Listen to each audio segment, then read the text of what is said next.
record the Beyond the Message podcast. Riley, you've had a costume change. That's the wrong way. Guys, aren't we all doing costume changes? Aren't we giving the impression that this is two separate episodes? I missed the demo. Yeah, sorry, me too. No, I did change. I can't believe my face froze on that face for so long. Yeah, that was good. Very good.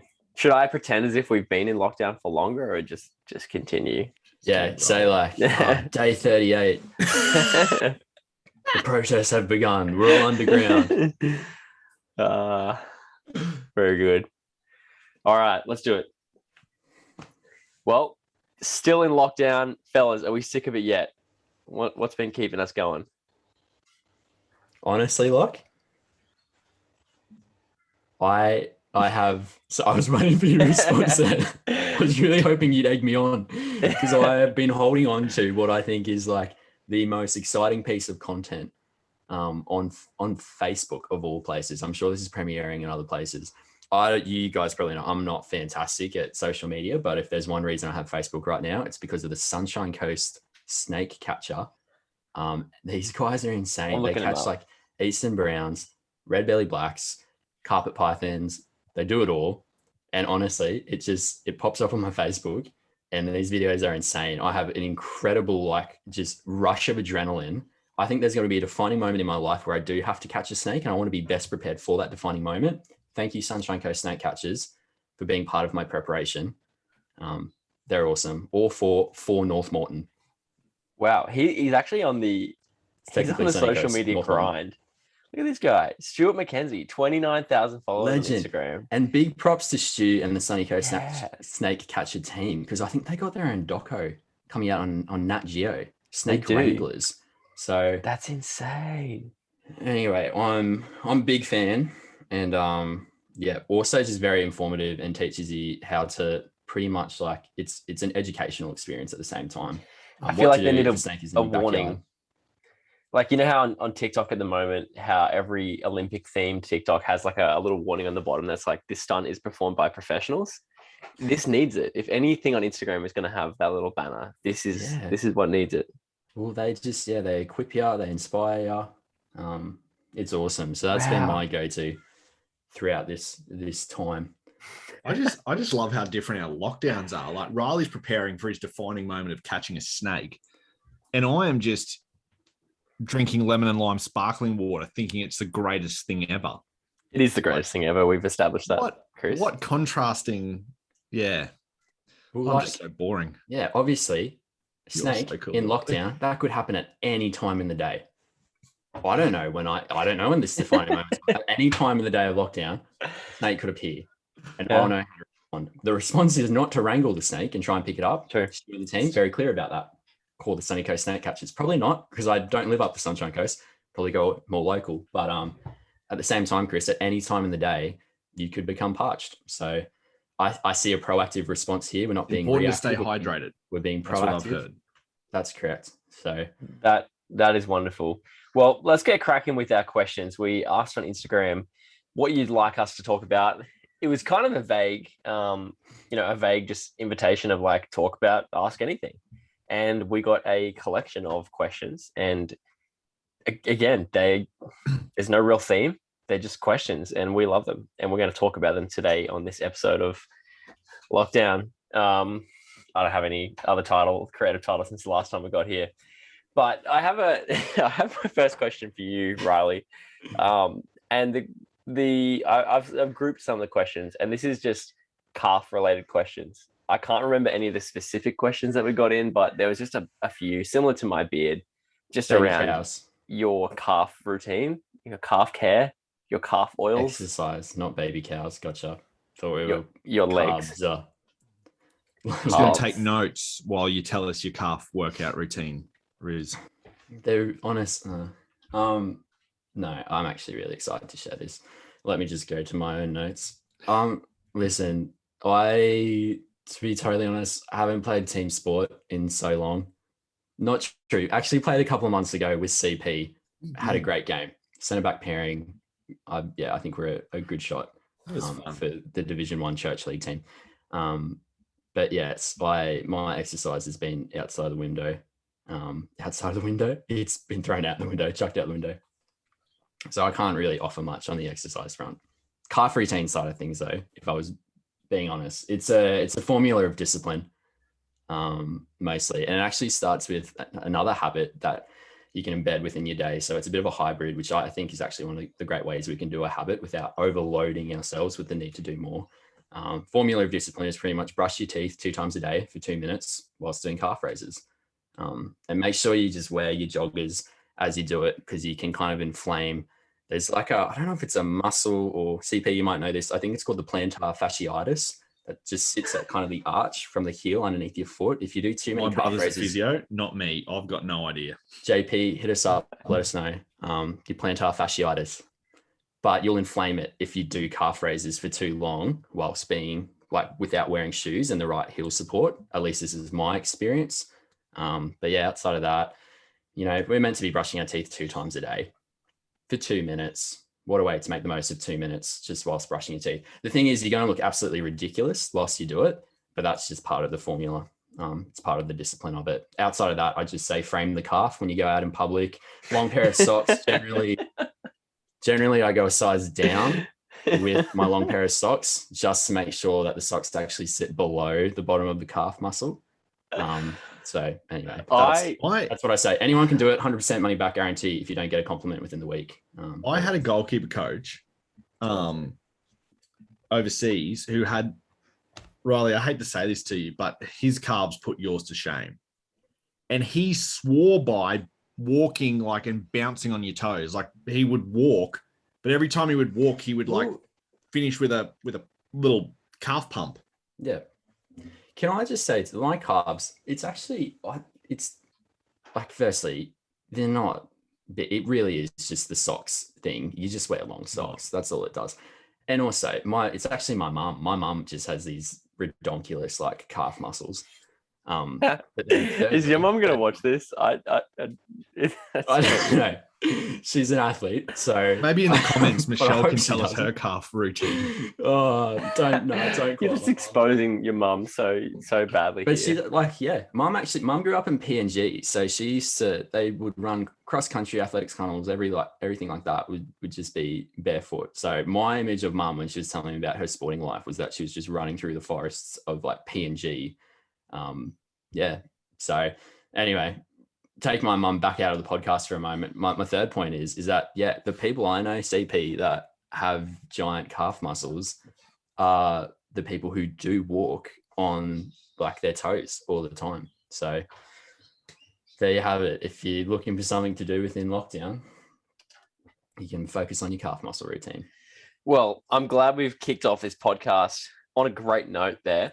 Thank you, Riley, for an extensive response to calf-related questions. But Chris, I'm not even going to call it the first real question. It's the second real question. Yeah, don't want to discount Riley's 2 minute calf kind of tactics. Just being real. But Chris, this is it's a great question. I guess we're starting on a similar note of kind of productivity, which I think is great. And the question goes like this: how to implement a weekly routine that will set me up for success? I also feel like there's a character limit to our questions. So potentially the question would be, how do I implement a weekly routine that will help me set up for success? But obviously Instagram questions come in a bit shorter. Yeah. But we're talking about weekly routines. Chris, what do you reckon? Well, I hope that what I'm about to say is helpful for lockdown or non-lockdown.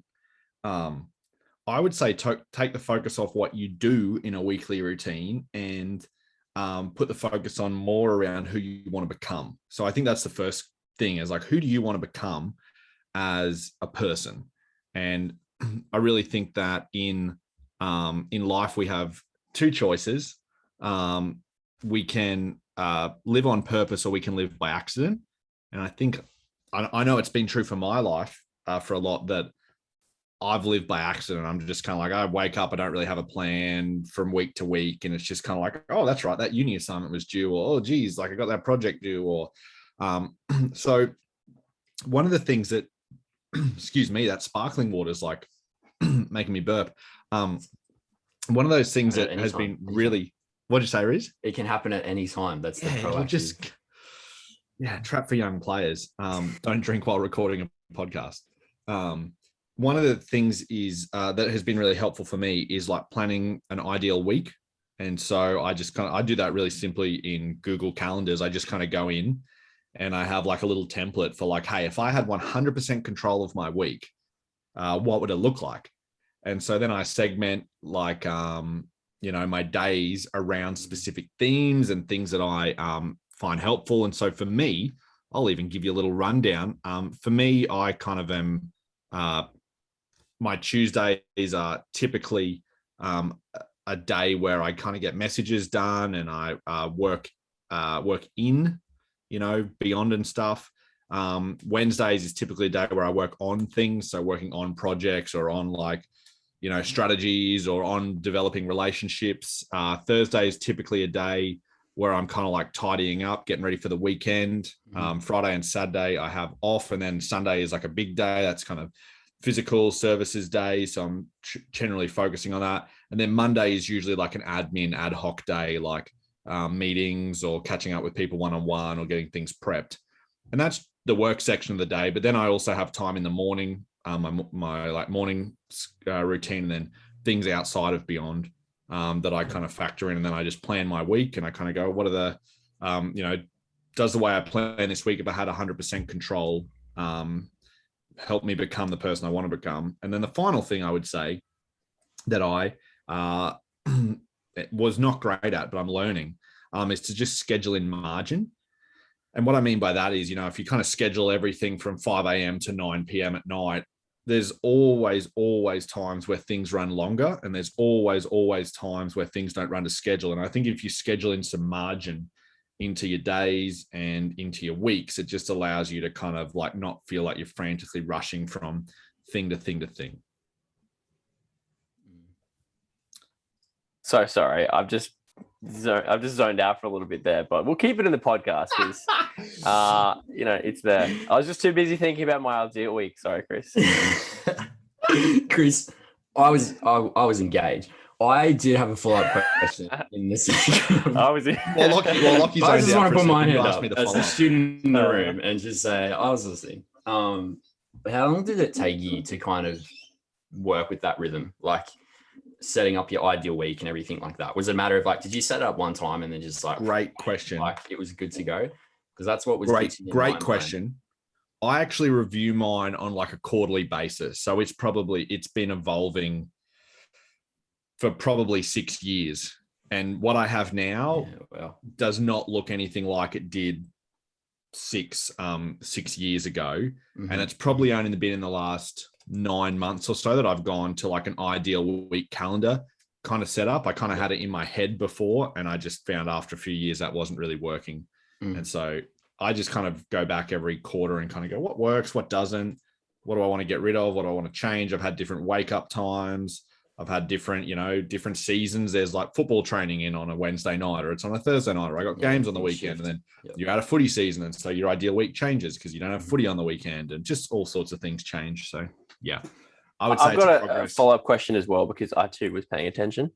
I know a lot of our listeners are between 17 and 25, which is typically the age where you would study, or it's a very common age to kind of have a few things on the go, such as study, work, anything else. So how would you recommend that we set up our weeks if, study and work and like just a combination of different things are taking up those kind of, 8 work hours a day? Obviously, at any stage, you're going to have your own family and relationship and extracurricular commitments, but just those kind of like 8 hours a day, roughly, which we typically work. Yeah, I think it's a similar thing. Like plan the 100% of the things you can control. So for example, if you're at uni, my guess is that you want to become, that you're there because you want to become a certain type of person, because you want to go into that industry, you want to acquire that knowledge. So I think it's really important. Schedule in your classes, schedule in time to study, schedule in time. Yep. You have to have a job because you need to have money to pay for things. So put in hey, when are my shifts normally on? And then start to kind of go, oh, okay, wowzers. If I want to actually become a great teacher or become a great lawyer, or if I want to become whatever it is you're studying, man, I kind of got to, not sleep in till 11 o'clock, or I kind of got to not stay up until 1 a.m., or I kind of maybe only can go out with friends 3 nights a week instead of 6 nights a week. So I would just kind of say, be on the front foot with some of that stuff, and be proactive as opposed to reactive. Yeah, too good. Well, shifting gears, I should say, to Riley Brown. We've got a great question that's come in. And this one's about the environment and whether or not caring about the environment matters to God. So, Riley, what do you got about this one? Just watch the Lorax. That's the answer. I actually remember that was year eight Christian studies for me, was watching the Lorax and then doing an assignment. Great film. Have you seen the Lorax? Yeah, I love it. It's actually Molly and I watched it recently, like Classic. on a Saturday night. Great Dr. film. Seuss, Little Orange. I don't know what type of creature he is in the Dr. Seuss books.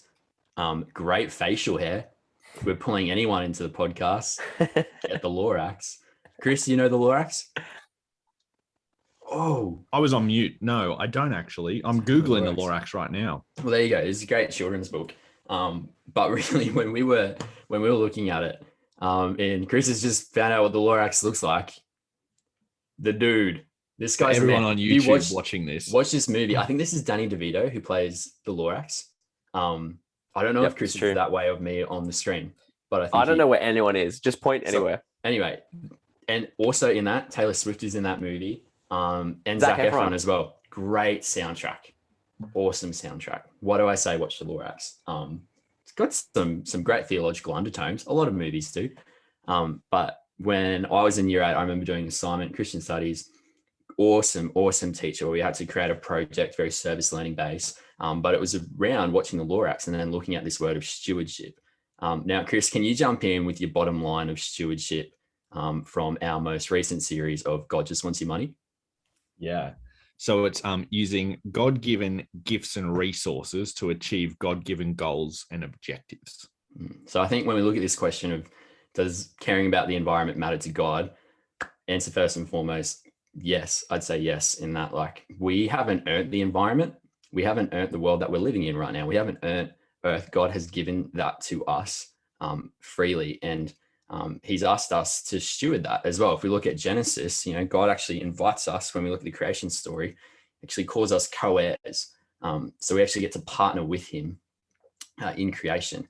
God has ultimate, like, it is his creation. Earth is his creation. The environment is his creation. But he's given us the tools and the resources to actually steward and care for our environment. So I actually think when we look at stewardship, we can talk about both the matter of environment and how we can be great stewards. But I think also recognizing that when it comes to being a follower of Jesus, we've been called to be leaders as well, and actually lead what that change looks like and lead how we steward, which I know for some people, they're like, oh, I'm not a leader. If you're a follower of Jesus, then you're a leader. And part of leadership as well is influence too. So when it comes to actually caring for the environment, again, what God has freely gifted to us, it's a matter of steward and leadership. Think of other things in your life, resources that have been given to you, again, that you haven't earned, that God's blessed you with. We're in a series right now called God Just Wants Your Money, or we'll be jumping back into that really soon at Beyond with Chris. And I know we'll have some awesome stories there around your stewardship stories. But I would just say, like, part of that is to, like, it's actually recognizing, being a steward is recognizing your privilege, your position, finances, like what you actually have within your hand and how you can best steward that, your time, how you can best steward that, your gifts, your own strengths as well, and how you can best steward and lead with that throughout your life too. And know that if we neglect these things, so if we neglect, the time that we have, if we neglect how we actually use our money to best benefit those around us, or to be generous, not just be generous, but generosity is who we've been called to be. Or if we neglect how we actually care for the environment, like, ultimately we're going to fall at risk of becoming someone who abuses that, or becomes a greedy person, or really the opposite of who Jesus is wanting to grow us in. So yeah, I'd say 100% caring for the environment is such a big thing.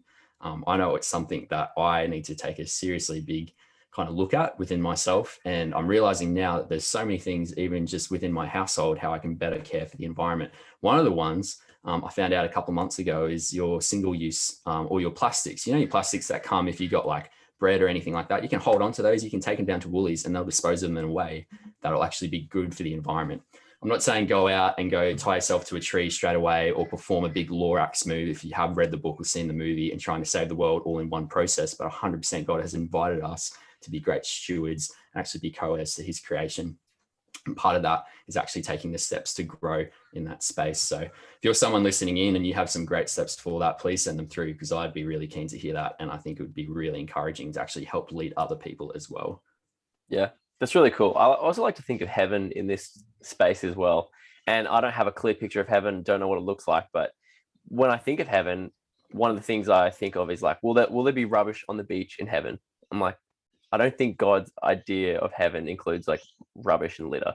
You know, will there be oppression? Will there be abuse of the land, of the environment? I don't think that exists in heaven. So if it's not in heaven, then we should make an effort to do something about it here on earth. So that's how I like to think of that as well. But great points there, Riley. I love the single-use plastic. I love all that kind of stuff. I love finding new ways to care for the environment. So that's super helpful. Back to you, Chris. We again changing gears to a completely different topic. I mean, that's what we asked for on Instagram, right? But this one's about starting conversations about faith with people. And I'm going to assume this is about starting conversations about faith with people who aren't yet Christian or are not Christians. And it is really, how do I start that conversation with someone who is not yet a Christian? Yeah. My short piece of advice, I'm gonna give it and then I'm going to explain it. My very short piece of advice is don't try and start a faith conversation with someone who isn't a Christian. And here's why I say that. Because typically a lot of the things we assume about this word that springs to mind when we think about evangelism, having these faith conversations, is wrong, in my opinion. One of the assumptions of traditional evangelism, I think, is that, you know, people are walking around, they have these big questions and they're just waiting for someone to come along and give them the answers to their big questions about life and meaning and purpose. And I just don't think that's true in my experience. You know, typically if I have questions about things, I go out and get answers about them. And even like we were talking about the environment, and does the environment matter to God, which I agree it absolutely does. And one of the challenges when we hear people talking about, hey, the environment is really important, caring for it is really, really true. A lot of people agree with that. But a lot of people just aren't thinking about it. And a lot of people just don't care, even if it is true, because they don't understand the impact it's having on their life. And so I think sometimes it's the same with God. When we go out and we're like, hey, this is really important, it's true, it matters. People are like, okay, it might be true, but I don't feel like it matters to me. And so there's been a bunch of research done, which I kind of think might be helpful for people as they're thinking about it. And in this research, they talk about these 5 thresholds to faith. And most of them have nothing to do with starting a faith conversation to people. And they sort of say there's 5 thresholds that people who are kind of not Christians experience or think about in their journey to faith. And the first one is simply trust. Do they trust a Christian? Because the majority of people who aren't Christians don't know anyone who's a Christian and don't trust anyone who's a Christian. So most people aren't looking for a question. What they're looking for is a friend. Hey, do I know someone who's a Christian? Do I trust them? Are they friends? Then as they become friends with someone, often people become curious, you know, like I actually got into F1 a little bit, dabbling in F1 racing last year. And driving or watching? The reason I got, pardon? Driving or watching? Driving. Yeah, driving F1 cars.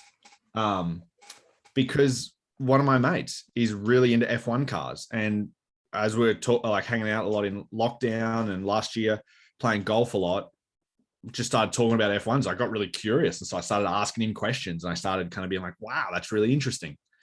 And so I think when we become friends, the second threshold is curiosity. People are kind of like, oh, that's kind of like interesting. And then the third phase, or the third threshold, is this idea of change. When people kind of start to kind of think, hey, you know what, I'm not just curious about it, but I kind of want to know what are some things I could do to maybe change my behavior or think about some ways that I might want to change some of my patterns and begin to embrace this.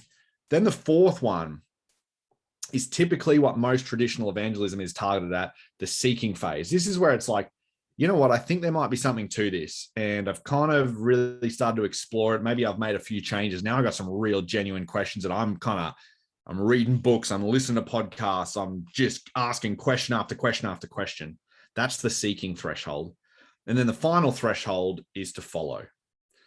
And I think if we want to have conversations with people about faith, first of all, we've got to stop treating people as projects, and we've got to treat them as people that God created in his image that we're called to love. And part of loving someone really, really well is just kind of asking, like, where are they at? Like, where are they at in their life? And that's kind of like figuring out where they sit on one of those thresholds, I think really helps love people well. Because if they just don't know a Christian and they just need a friend and they just need to trust someone, I'm not really interested in telling them that I think the 4 biographical accounts we have of Jesus's life are really important and you can trust them and all that sort of stuff. I'm just kind of concerned with being their friend. And then as I become their friend, maybe we'll go through the different thresholds. That's so cool. I love your 5 points, Chris. This is the second time you've given us a very clear answer with 5 That's clear coincidence. Points. Every answer needs 5 clear points. So Riley, what are the 5 clear points as to why God created mosquitoes? I know I jumped into that very quickly, but that is the next question we're looking at. I love this question. Why did God create mosquitoes? It's hard to pick the tone. Chris is laughing. Did you submit this? Well, it's like, one hand of this question is like, mosquitoes, like terrible diseases like malaria. There's this real question of like God and suffering in the world. And then the other side of the question is like, mosquitoes are annoying. Hey, I woke up the other night and I got bitten on my big toe by a mosquito, and it woke me up. I was like, damn, mosquito. There's nothing worse than a mozzie in your tent when you're camping. I reckon that is just like, wow. So true. Yeah. So true. Preach it. Preach.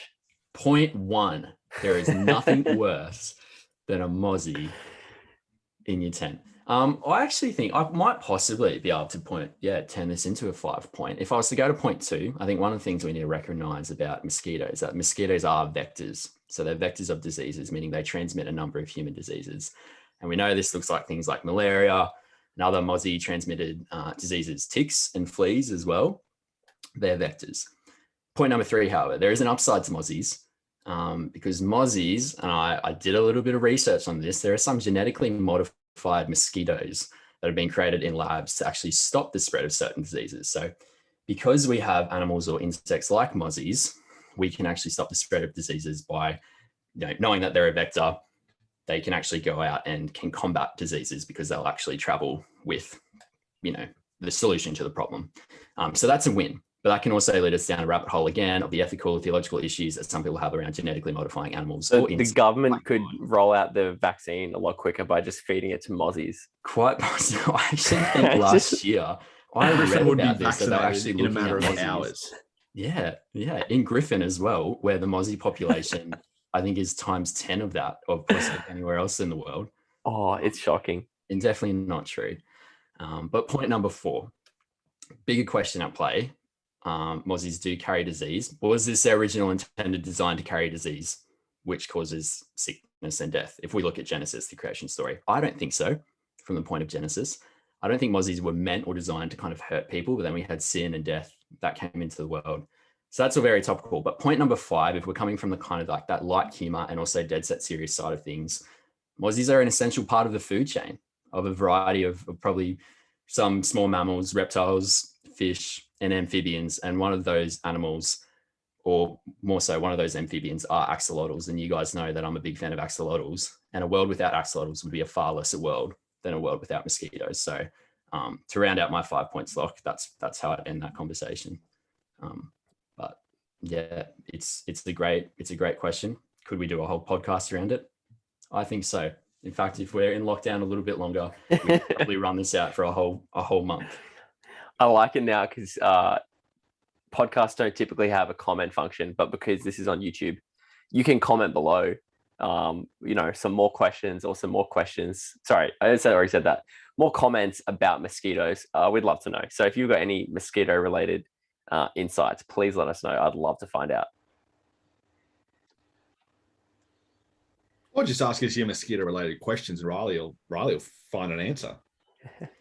Or That's if you're so looking good. for questions around axolotls as well, more than happy to contribute to that too. The Mexican walking fish, a fine specimen, a great household pet, but also again mosquitoes, vital part of the food chain, and also a big part of the diet of axolotls. So more than happy to host an episode around that too, of the lockdown Very good.